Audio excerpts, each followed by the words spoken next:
With the Fed announcement behind us, the market now shifts its focus to the three rate decisions in Europe: the Swiss National Bank, Bank of England, and the European Central Bank.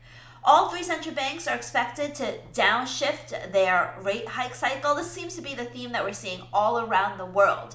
But even though the market's already anticipating 50 basis points all around from all three central banks, it doesn't mean that we're going to have a kind of quiet trade. Instead, the guidance for all three central banks are very important and could kick off some big moves in Swiss franc, euro, and the British pound. So the SNB rate decision comes up first. That's probably going to be the least market moving.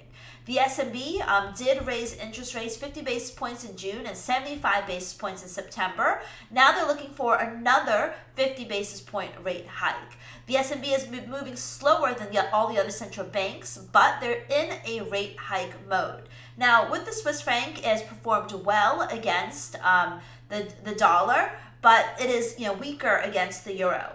In general, the Swiss franc has been relatively well behaved, and the problem with Switzerland is that the inflation is starting to ease, but we're seeing a huge amount of deposits flow into the Swiss franc. So they're going to want to be cautious with rate hikes because they don't want to draw even more demand for the currency. Because the dollar, euro, and pound tend to be a bigger driver of the euro Swiss, pound Swiss, dollar Swiss pairs, this is going to take a back seat to the BoE and the ECB rate decision.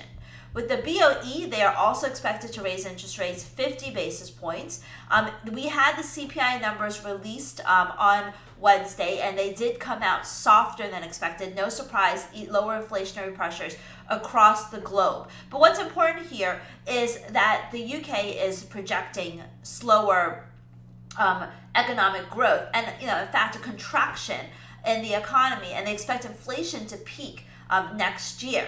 So sterling has been performing, quite well overall since the last rate decision. And I think that what we're seeing here is the central bank is going to raise 50 basis points, and their comments are going to be cautious, and that's not going to help the British pound. Euro, on the other hand, will probably be the most interesting rate decision. Data from the Eurozone hasn't been terrible. Of course, inflation is also lower in the Eurozone. Markets, pretty committed to a 50 basis point rate hike, but ECB President Lagarde has said that inflation probably hasn't peaked. So that is where we can get the biggest moves, because Euro has become deeply oversold. And if she kind of holds on to, latches on to that inflation projection and hawkishness, that could end up being quite bullish for the euro. Now, of course, if inflation is becoming a greater concern on the downside, and we have concerns about growth on the downside, even though data hasn't quite shown that, that could lead to some renewed weakness in the euro. So a lot of uncertainty going into the ECB rate decision. That's the one I'm most interested in. That's the one, whatever movement that could come out of it could lead to a more durable and longer term move in the euro that could be quite tradable. So I'll be watching that quite closely. So with that, let's keep our eyes out and see what these three central banks deliver to us on Thursday.